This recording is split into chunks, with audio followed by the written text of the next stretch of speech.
Menikahi Hot Om. Bab 249. Bun. Mbak Jingga. Widya langsung melangkah ke arah Jingga. Memeluk perempuan tersebut. Nyasar nggak mbak? Nggak, dong. Tidak lama berselang. Turun dua lelaki beda usia. Jelas pria blasteran dengan lelaki muda yang mirip dengannya. Kenalin, Bun. Ini Mas Bram. Suami mbak. Oh. Ya, Widya, Mas.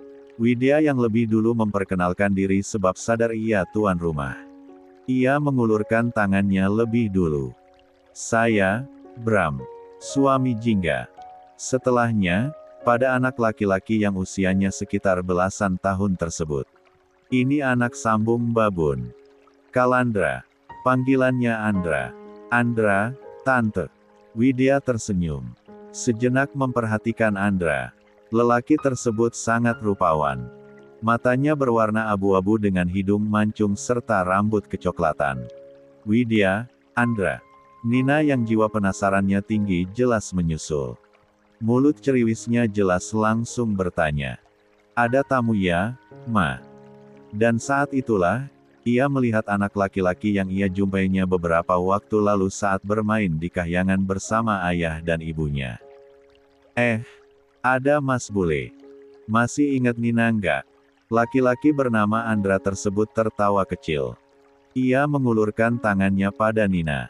Apa kabar, anak ingusan? Ish, Nina bukan anak ingusan. Wajah Nina kontan memberengut sebal. Ia tidak suka dengan kalimat yang dilontarkan oleh lawan bicaranya tersebut. Widya terkekeh mendengar anaknya dan anak sambung mantan madunya tersebut. Tangannya lantas terulur untuk mengusap kepala Nina penuh sayang. Jadi udah saling kenal, nih. Di mana, sayang? Kok mama? Nggak tahu ya. Perempuan anak tiga tersebut sengaja menginterupsi pikiran putrinya agar tidak lagi merajuk. Dan upayanya jelas berhasil saat ia langsung mengangkat pandangannya dan segera menjawab, iya, Ma. Kemarin pas kita ke kahyangan. Pas Nina lagi main jari larian sama Mas Niko nggak sengaja nabrak Mas Bule ini. Ya udah. Nina langsung jatuh terus ditolongin, deh. Lelaki remaja awal bernama Andra tersebut mengulas senyumnya kala mendengar celotehan Nina. Terdengar sangat menggemaskan, padahal ia tahu jelas bahwa dirinya tidak suka dengan suara berisiknya anak kecil. Tapi terhadap Nina, ia penasaran sebab gadis itu terlihat aktif dan selalu ceria. Iya, Tan, sambung lelaki muda tersebut menimpali Widya. Udah pernah ketemu dan saya ingat benar. Anak ini, ceriwis. Nina nggak ceriwis, ya, Mas Bule. Nina itu cuma suka ngomong aja. Bukannya ceriwis gitu.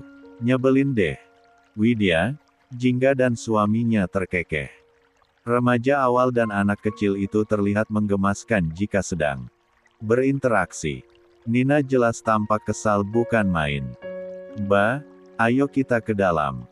Kasian bayi Mbak di luar lama-lama, dingin. Widya yang melihat perempuan yang sepertinya pekerja jingga sedang menggendong seorang bayi pun lantas mengajak keluarga mantan madunya tersebut masuk ke dalam rumahnya.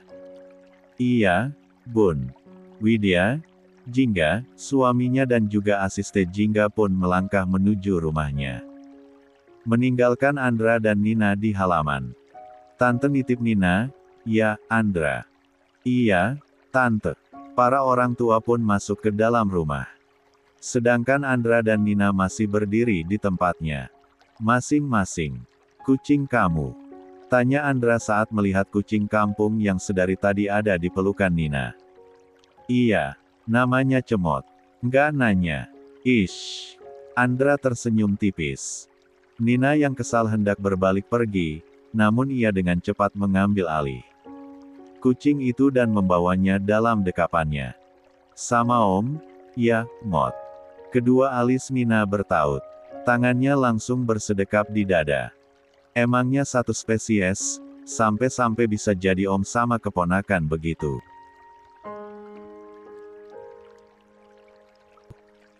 Lelaki remaja yang sedang mengusap kepala kucing itu hanya tersenyum. Persepsinya tentang adik perempuan mungkin sedikit salah.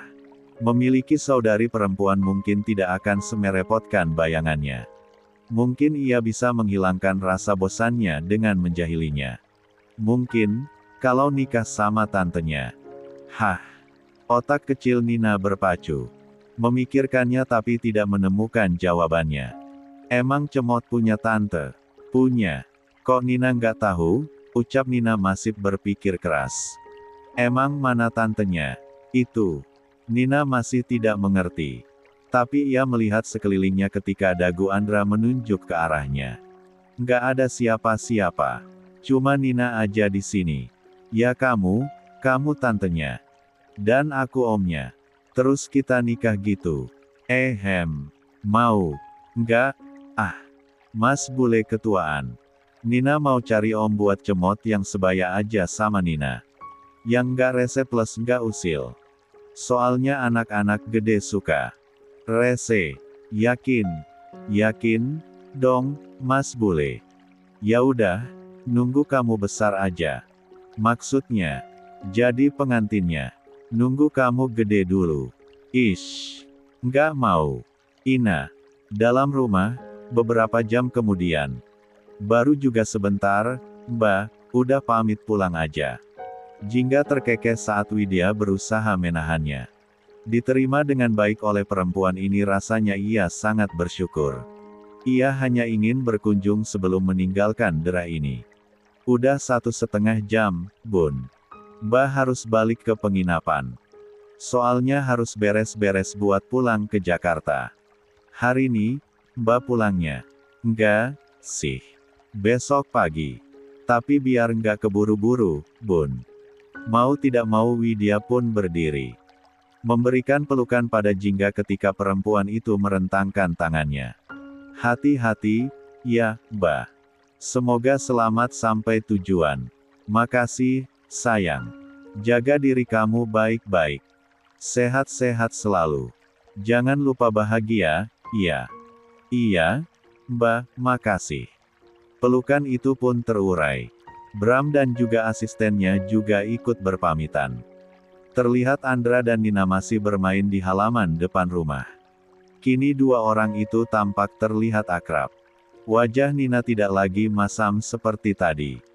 Malah cekikikan saat terlihat bermain ayunan dan Andra mendorongnya dari belakang. Mas bule. Pelan-pelan, Mas. Nina takut. Seru, Nin. Nanti kalau kelempar gimana? Papa. Aku tangkap. Emang bisa nangkap dari belakang? Bisa. Bohong. Ayunan itu kemudian melambat ketika para orang tua melangkah ke arah mereka. Sepertinya waktu mereka sudah habis. Wah, lagi asik, ya? Tanya Widya saat melihat putrinya tampak antusias. Iya, Ma. Mas bule ayunin Nina. Pasti seru. Seru, Ma. Ayo, Mas bule, ayunin lagi. Widya mencubit gemas pipi putrinya tersebut. Gantian sama mama, iya. Mas bulenya mau pulang. Kok cepat? Iya, mas bulenya juga harus masuk sekolah, sayang. Oh, ada gurat kecewa di raut wajah Nina. Dan memang seperti itulah rata-rata. Jika sudah mulai merasa nyaman dengan seseorang, pasti orang itu akan pergi. Pulang dulu, ya, anak kecil. Andra mengulurkan tangannya pada Nina. Menunggu sambutan tangan kecil gadis cilik tersebut. Ish. Walau menggerutu, Nina lantas menjabat tangan Andra. Mengecup punggung tangan lelaki itu seperti yang diajarkan oleh ibunya sebagai bentuk hormat pada yang lebih tua. Iya. Hati-hati, ya, Mas bule. Kapan-kapan main lagi. Oke. Fun. Rumah makan sederhana. Papa. Mata Niko udah berat banget, Papa.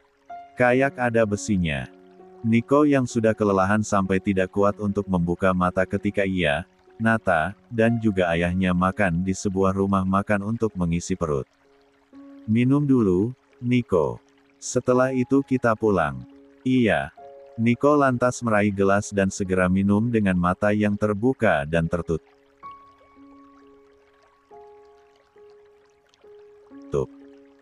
Ia mencoba untuk tetap terjaga namun sudah tidak kuat lagi. Ia terlalu mengantuk. Mahesa sang ayah lantas memegangi gelas agar benda itu tidak jatuh. Setelah selesai, putranya tersebut langsung meletakkan kepalanya di atas meja. Ia sudah selesai makan. Tinggal menunggu Nata yang juga hampir selesai. Nata udah selesai, Pak. Mungkin kita bisa pulang sekarang aja. Kasihan Nico. Nata yang lebih kuat terjaga langsung meneguk segelas air yang ada di depannya. Beranjak dari tempatnya dan mengajak ayah untuk membawa Nico ke dalam mobil. Oke. Papa bayar sebentar. Iya, Pak. Mahesa segera bergegas ke kasir yang hanya berjarak 1 meja dari tempatnya duduk. Langsung membayar semua tagihan makanannya dan kembali menghampiri anak-anaknya. Ayo, Nata. Iya, Pak. Mahesa sudah mengambil alih Nico dan menggendong putranya tersebut. Melangkah menuju mobil dan merebahkan buah hatinya itu dengan nyaman di dalam sana. Tidak berbeda dengan Nico, akhirnya Nata pun mulai mengantuk. Kelelahan dengan perut yang kenyang jelas membuat matanya juga berat. Baru beberapa menit kendaraan mewah milik ayahnya itu berjalan, anak sulungnya itu juga sudah lelap dalam tidurnya. Damai. Jelas itu yang Mahesa rasakan. Ia bahagia bisa menemani anak-anaknya bermain. Tawa mereka tampak lepas. Dan itu menjadi kebahagiaan tersendiri baginya. Anak-anak tidur, mana Mas? Tanya Widya melalui sambungan telepon. Tidur, sayang. Buka pagarnya, Mas udah hampir sampai. Oke. Nina juga baru aja tidur.